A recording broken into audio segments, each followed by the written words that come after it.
ভারতের হুমকি বাতিল হয়ে যেতে পারে এবারের এশিয়া কাপ। এশিয়ান ক্রিকেট কাউন্সিলের সভা নিয়ে সৃষ্টি হয়েছে তীব্র বিতর্ক, আর তাতেই বড় প্রশ্নের মুখে পুরো এশিয়ান ক্রিকেট।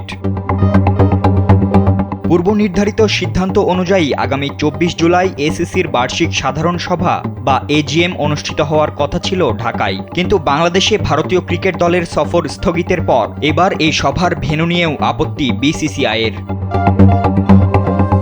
ভারতীয় ক্রিকেট বোর্ড বিসিসিআইয়ের অভিযোগ, বাংলাদেশ সফর স্থগিতের পর তারা সভার ভেন্যু বদলানোর অনুরোধ জানিয়েছিল, কিন্তু এসিসি সভাপতি ও পাকিস্তানের স্বরাষ্ট্রমন্ত্রী মহসিন নাকভি সেই আবেদনে কোনো সাড়া দেননি।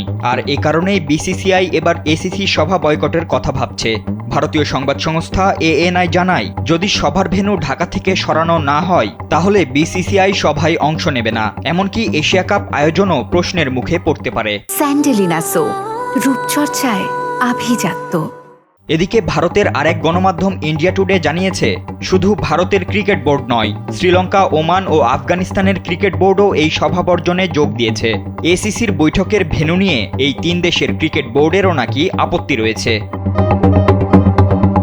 এবারের এশিয়া কাপের আয়োজক ভারত, কিন্তু এখন পর্যন্ত এসিসি টুর্নামেন্টের সূচি কিংবা ভেন্যু ঘোষণা করেনি। গুঞ্জন রয়েছে সেপ্টেম্বরেই অনুষ্ঠিত হতে পারে এই টুর্নামেন্ট, তবে তার চূড়ান্ত সিদ্ধান্ত আসার কথা এই সভাতেই। এত সব বিতর্ক এবং গুঞ্জনের মাঝে শেষ পর্যন্ত এশিয়া কাপ মাঠে গড়ায় কিনা তা সময় বলবে। ফাতিন ইশরাক, কালবেলা।